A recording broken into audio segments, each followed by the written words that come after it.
عبد المصطفیٰ نام رکھنا یا عبد النبی نام رکھنا یہ بالکل ٹھیک ہے، اس میں کوئی حرج نہیں ہے۔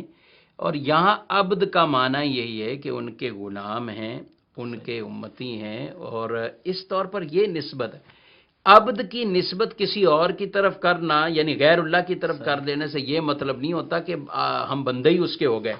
آپ دیکھتے نہیں ہیں کہ عام طور پہ بھی کوئی کہتا ہے ہاں بھائی میرا بندہ آپ کے پاس آ رہا ہے، اب اس کا وہ ملازم ہوتا ہے یا اس کا میرا بندہ آ رہا ہے آپ اس کو یہ کر دیجئے، تو اس نے کیا یہ کہہ کہ میرا بندہ آ رہا ہے کوئی معاذ اللہ شرک تو نہیں کر دیا؟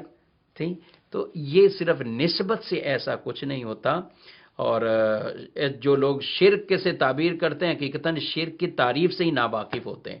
اللہ کی ذات یا اللہ کی صفات میں اللہ جیسا کسی اور کو سمجھنا یا اللہ کے علاوہ کسی اور کو عبادت کے لائق سمجھنا یہ شرک ہوتا ہے۔ اب یہ عبد کی نسبت کر دینے سے یہ کہاں سے کوئی شرک کا ویسا معاملہ نہیں ہوا۔ تو بہرحال عبد المصطفیٰ اس کا معنی ہوا غلام المصطفیٰ، غلام مصطفیٰ، اور ایسا غلام مصطفیٰ نام رکھتے ہیں لوگ۔